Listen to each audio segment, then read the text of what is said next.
जिन बच्चों इस समय आप लोग मोहम्मद शूट के यूट्यूब चैनल से जुड़े हुए हैं और इस चैनल में मैं आप सबका स्वागत करता हूं। आज हम लोग क्लास 10 से बीएससी मैथमेटिक्स के 14th चैप्टर और ये 14th चैप्टर है स्टैटिक्स का और इसका हम लोग एक्सरसाइज 14.1 हम लोग पढ़ेंगे।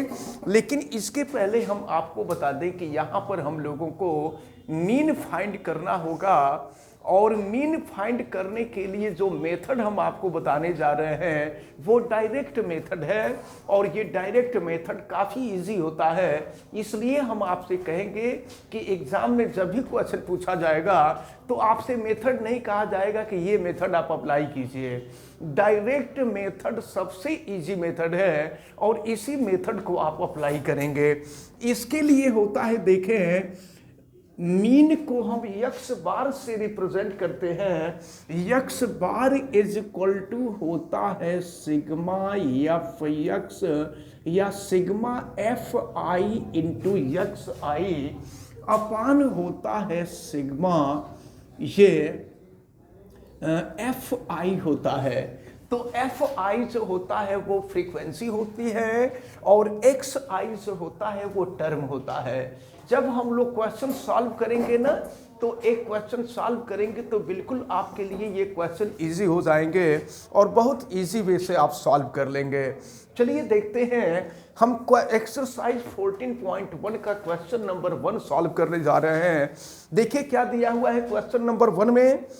A survey was conducted by a group of students as a part of their environment awareness program। क्या हुआ, एक सर्वे को करने के लिए स्टूडेंट की टीम थी, वो एक तरह से पर्यावरण यानी एनवायरनमेंट से रिलेटेड ये सबको जागरूक करने के लिए, अवेयरनेस करने के लिए एक अभियान था या एक प्रोग्राम था। उस प्रोग्राम के तहत वो गए। In which they collected the following data regarding the number of plant in 20 houses in a locality.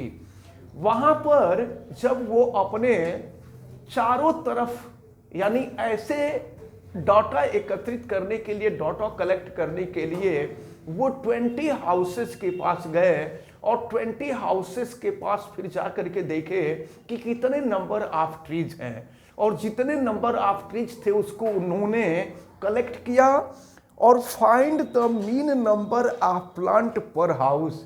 Mean number of plant per house हमें फाइंड करना है। तो देखिए सबसे पहले आपको दिया हुआ है नंबर ऑफ प्लांट। यहां हम नोट कर लेते हैं, दिया हुआ है number of plant. Number of plant ये इनफैक्ट ये इंटरवल होता है। ये जो है यहां पर हम लिख सकते हैं ये इंटरवल की वैल्यू दी गई है।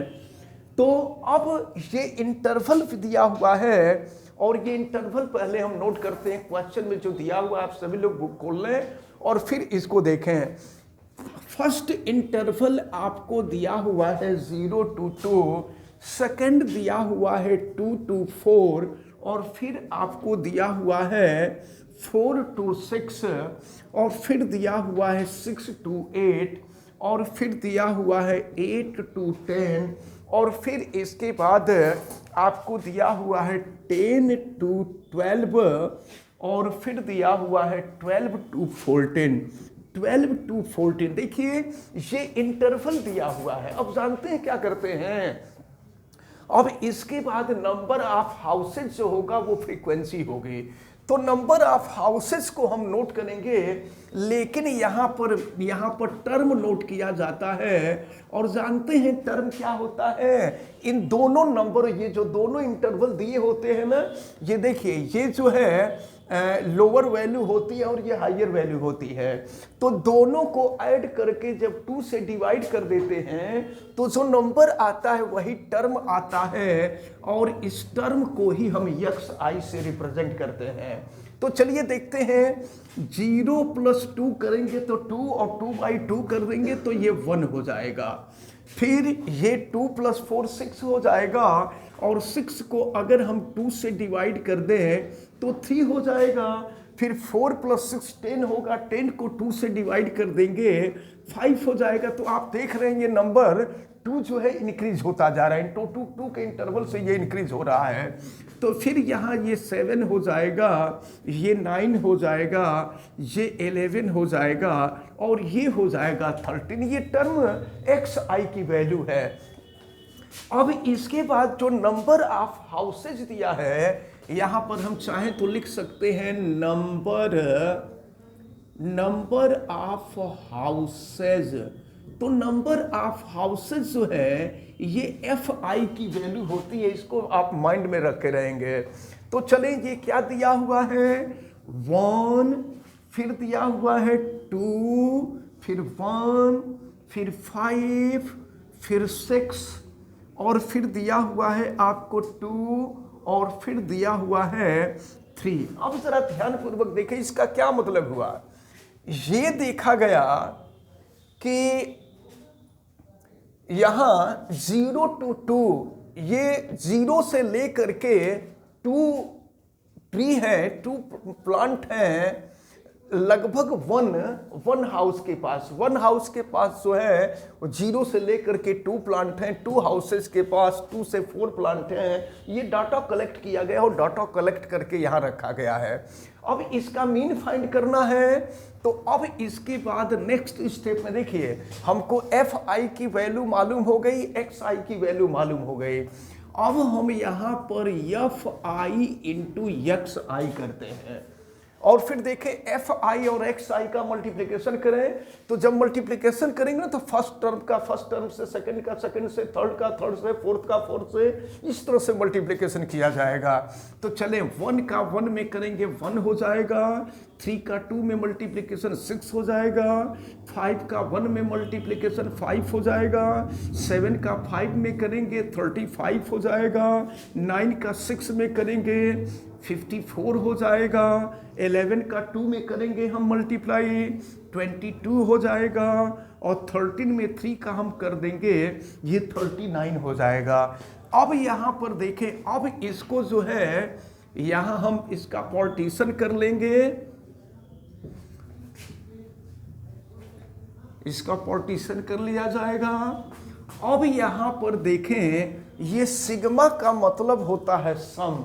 हम सिग्मा फाइंड करेंगे। देखिए यहाँ पर fi का सिग्मा का मतलब होता है सम ऑफ ऑल द टर्म्स। यहाँ सिग्मा fi करेंगे और यहाँ सिग्मा fi इंटू xi।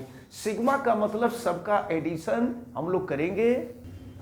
अब जरा ध्यानपूर्वक देखें, इसको हमने सम किया तो सिग्मा fi xi की वैल्यू 162 हो गया और सिग्मा fi की वैल्यू 20 हो गया। अब हमें x बार यानी मीन की वैल्यू फाइंड करनी है, तो सिग्मा fi xi 162 हो गया और ये fi की वैल्यू 20 हो गया। जरा देखें, अगर हम 2 से डिवाइड कर देते तो 81 हो जाता और नीचे 10 है तो 10 से डिवाइड कर देंगे तो ये हो जाएगा आपका 8.1। तो ये जो है क्वेश्चन नंबर 1 आपका सॉल्व होता है। और फिर आपसे कहा गया कि which method did you use for finding the mean. तो this method is direct method, इसको डायरेक्ट मेथड कहते हैं। और एंड वाई, और आपने कौन सा मेथड यूज किया है, तो आप कह देंगे कि we apply direct method and this method is very easy to solve या फाइंड मीन वैल्यू। तो ये जो क्वेश्चन नंबर 1, अब इसी तरह से अगर आप देखें तो क्वेश्चन नंबर 2, क्वेश्चन नंबर 3 और फिर इसी तरह से आगे हम लोगों को क्वेश्चंस करने हैं। तो इन सबको आप लोग करेंगे तो अच्छा रहेगा, इन सबको आप करिए और फिर जो नहीं आता है उसको फिर बताइए, हम आपको बताते हैं। फिलहाल ये जो क्वेश्चन था ये हमें उम्मीद है कि बिल्कुल इजी मेथड से हमने बताया है, ये सबको आपको समझ में आया होगा। आप वीडियो को लाइक जरूर कीजिएगा और अगर आप चैनल पे नए हैं तो चैनल को सब्सक्राइब भी कीजिए, बेल आइकन को भी प्रेस करें और अगर किसी प्रकार की कोई दिक्कत समझ में आती है तो हमें कमेंट करके जरूर बतावें और वीडियो को मैक्सिमम स्टूडेंट तक शेयर करें। आप सभी लोगों का बहुत बहुत धन्यवाद। जय हिंद।